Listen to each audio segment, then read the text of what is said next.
A todos los presentes. En esta noche vamos a compartir un poco acerca de lo que yo fui aprendiendo, porque yo tampoco soy un experto. Soy un estudiante, así como todos ustedes, el cual va aprendiendo cada día más. En este momento vamos a compartir acerca de los derechos digitales, la violencia digital y la protección de datos, junto a un caso en específico que es muy complicado, como lo es el sexting.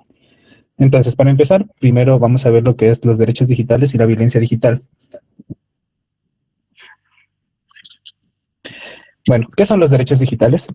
Los derechos digitales son la extensión de los derechos humanos fundamentales dentro de un entorno digital. Hoy en día todo está en el mundo digital. Todos tenemos un teléfono, una computadora, una tablet, que nos permiten interconectarnos con muchas personas a través del Internet. Entonces, es importante tener en cuenta que nosotros como usuarios tenemos derechos digitales. Estos derechos nos van a servir a nosotros para protegernos en caso de cualquier acto de violencia. Los principales derechos digitales. Primero, el acceso a Internet. Es un servicio esencial para todos y no se le puede restringir a nadie. La privacidad digital. Tenemos el derecho de la protección de datos para tener comunicaciones privadas, encriptadas y seguras. La libertad de expresión. Nosotros como usuarios, si bien existen las normas que debemos respetar de cada plataforma o comunidad, tenemos la libertad de expresarnos libremente a través de la red sin ofender a nadie. La identidad digital. Nosotros somos quienes controlamos nuestra propia presencia en línea. La seguridad digital. Tenemos que tener protección de nuestros datos frente a vulneraciones externas. El derecho al olvido. Si se han dado cuenta, en todas las plataformas existe la posibilidad de borrar alguna cuenta, alguna publicación.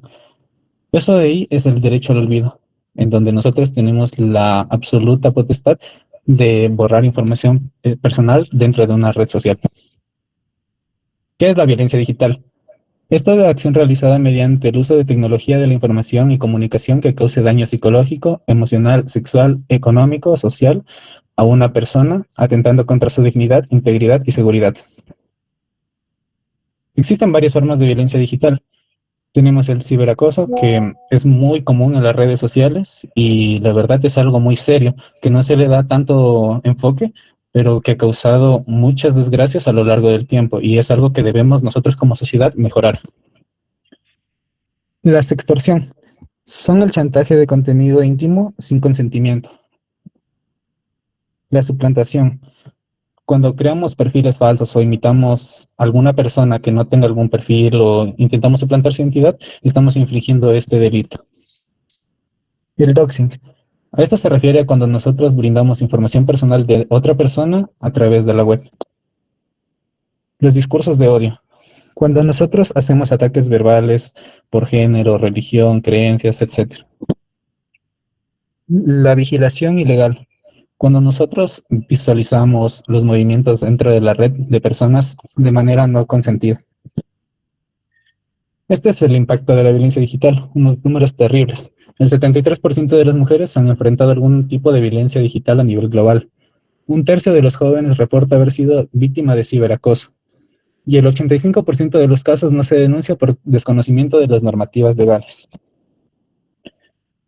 También tenemos que tener claro cómo proteger nuestros datos personales. Los datos personales son toda la información que nos identifica o nos hace identificables dentro de la red, ya sean nombres, correos, ubicaciones, datos biométricos, historiales, preferencias y demás. La protección es un derecho que obliga a organizaciones a tratar esa información de manera transparente, segura y proporcional. Principios de protección de datos. El consentimiento. Los datos solo se recopilan con autorización expresa del titular. Aquí es donde al crear alguna cuenta, por ejemplo, nos piden aceptar términos y condiciones.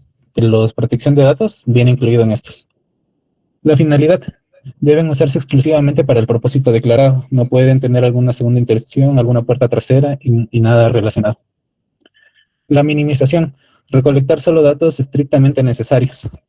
Seguridad. Implementar medidas técnicas contra accesos no autorizados. Y la transparencia, informar al titular sobre el tratamiento de sus datos. ¿Cómo protegernos? Usar contraseñas únicas y autenticación de 2 factores. Revisar los permisos de la aplicación y configurar la privacidad. No compartir datos sensibles de redes sociales públicas. Leer las políticas de privacidad antes de aceptar cualquier cosa. Denunciar cualquier forma de violencia digital a las autoridades o incluso dentro de la plataforma. Mantener el software y dispositivos actualizados en contra de las vulnerabilidades. Estas son las referencias bibliográficas que tomé para elaborar esta presentación. Entonces, un poco a modo de resumen, la protección de datos, la violencia digital y los derechos relacionados a este tema son algo que nosotros tenemos simplemente por ser personas. Son cosas que nadie debería romper y que todos debemos respetar. Tenemos que tener en claro qué hacer en caso de que suframos algún tipo de violencia y cómo protegernos. Yo en lo personal he sufrido muchas veces ataques cibernéticos, por ejemplo, que las plataformas han sabido proteger gracias a sus políticas altamente capaces a día de hoy. Entonces, antes de continuar con el siguiente tema, ¿alguien tiene alguna pregunta?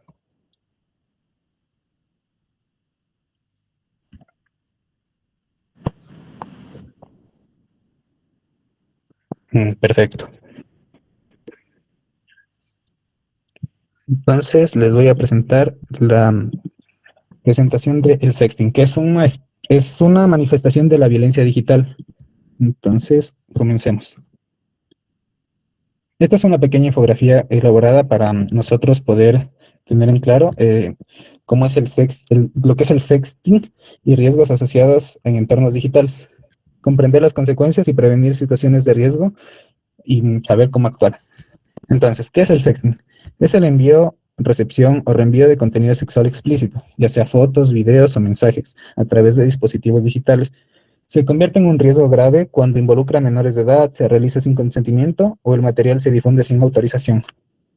Tenemos varios datos alarmantes. El 34% de los adolescentes ha enviado correos íntimos, los famosos nudes. Un cuarto de imágenes terminan siendo difundidas sin consentimiento. Y el 70% de las víctimas reportan ansiedad o depresión severa, llegando a casos extremos. Los principales riesgos. El riesgo legal, y es que el material sexual de menores es un delito penal grave, puede resultar en cargos criminales y muchísimos años de prisión.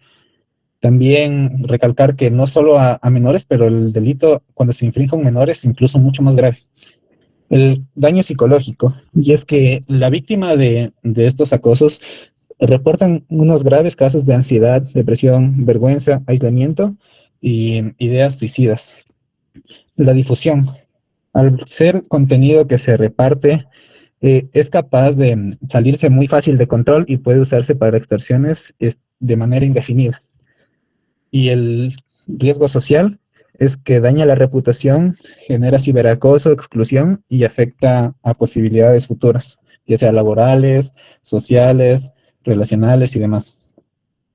Entonces, ¿cómo escala este riesgo? El, el primer paso es la confianza que genera el agresor con la víctima. Luego la ruptura o hackeo, cuando se envía el material. La difusión a terceros es cuando se envía a bastantes personas y se sale de control. Y el 4 es el chantaje y daño, que es cuando el daño ya está hecho y se busca extorsionar a la víctima para sacarle algún beneficio. Entonces, ¿cómo nos protegemos de este caso tan grave? Nunca, nunca, nunca enviamos contenido. La forma 100% efectiva para evitar estos acosos es nunca enviar, nunca tomarse fotos, videos y demás. Proteger los dispositivos. Es de ley, si vamos a hacer este tipo de cosas, tener claves seguras, algo que solo podamos acceder nosotros. Educar sin estigmas. Hablar con los jóvenes sobre los riesgos digitales, educarlos y que tengan claro todo, no evitar mencionar el tema por miedo a generar ideas dentro de él, jamás. Lo importante es que mantenerlos informados y plenamente capacitados en caso de esta situación. Reconocer la presión. Si insisten, es manipulación, no confianza. Jamás debemos caer ante la presión social. Configurar la privacidad. Controla quién ve tu perfil y tus mensajes. Esto lo permiten la gran mayoría de aplicaciones a nivel global de las que usamos a día a día. No reenviar. Compartir contenido ajeno es violencia digital. Si nuestra pareja o un amigo, no sé, nos envía este tipo de contenido, es nuestra responsabilidad no reenviárselo a nadie más, ya que fue algo hecho en confianza. ¿Qué hacer si eres la víctima? Nunca borrar la evidencia. Este es el primer paso para uno poder llevar las acciones a algo más legal. Capturar todo y documentar todo para tener nuestro respaldo. Reportar en la plataforma. Usar mecanismos de denuncia presentes en todas las redes sociales que nos van a permitir evitar que se siga propagando este tipo de acciones, mientras que a su vez bloquean a este tipo de usuarios que hacen mal uso de las redes sociales. Denunciar ante las autoridades. Debemos llevar el caso a la policía o a la fiscalía para que tengan en cuenta el acto de violencia que estamos sufriendo. Y buscar apoyo. No enfrentar nunca a esta situación solo. Es una situación terrible que necesita apoyo emocional, psicológico y fraternal. Una nota legal. En el Ecuador tenemos el COIP que tipifica la producción y distribución de material sexual de menores como delito grave con penas de prisión y aplica incluso si esto fue voluntario. Ahí están las referencias que utilizamos y bueno, estoy aquí para responder cualquier tipo de pregunta.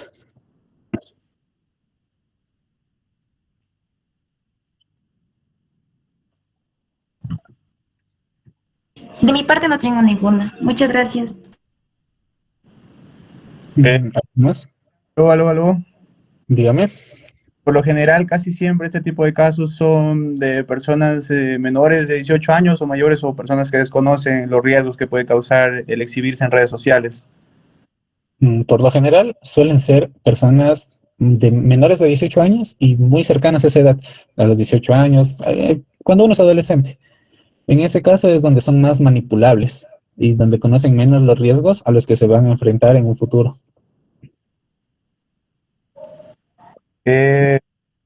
Otra cosa más, referente a lo que, por ejemplo, estamos expuestos en redes sociales, pero, por ejemplo, hay personas que como que igual hacen el uso de las redes sociales con ese fin, eso, o sea, es voluntario, ¿no? Pero si se les filtra alguna otra cosa, igual empiezan a denunciar eso, entonces sería un poco contradictorio.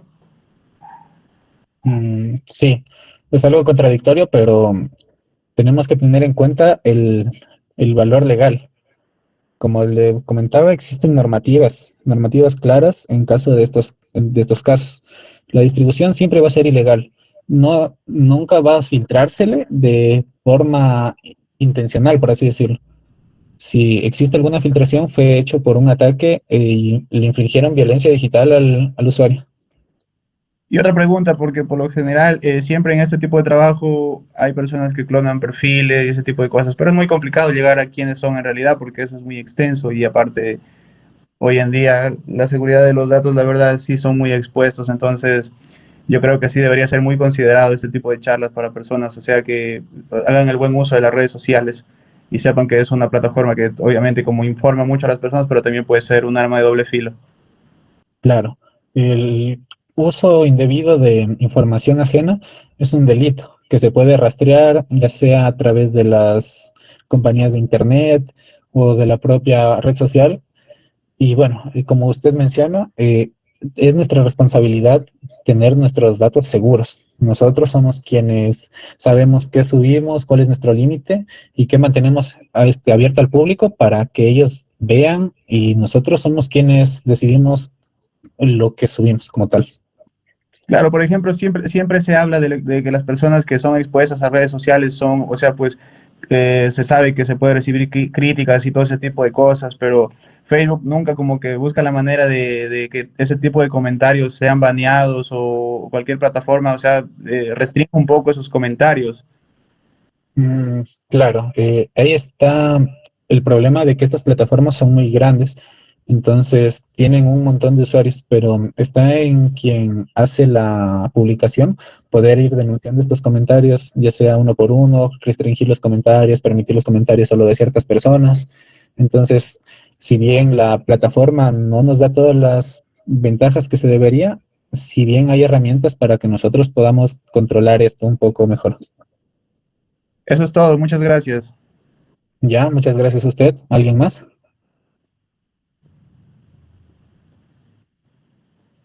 Bueno, entonces yo estoy abierto a que me escriban algún mensaje, un correo, en caso de que se les haya quedado alguna duda. Y bueno, creo que esto sería todo por la charla del día de hoy. Les agradezco muchísimo su atención y espero poder verlos en alguna próxima ocasión. Muchas gracias con todos. Gracias a usted. Gracias, compañero. Gracias, compañero. Ya, de nada, muchachos. Gracias. Ya saben, no se estarán exponiendo en redes sociales.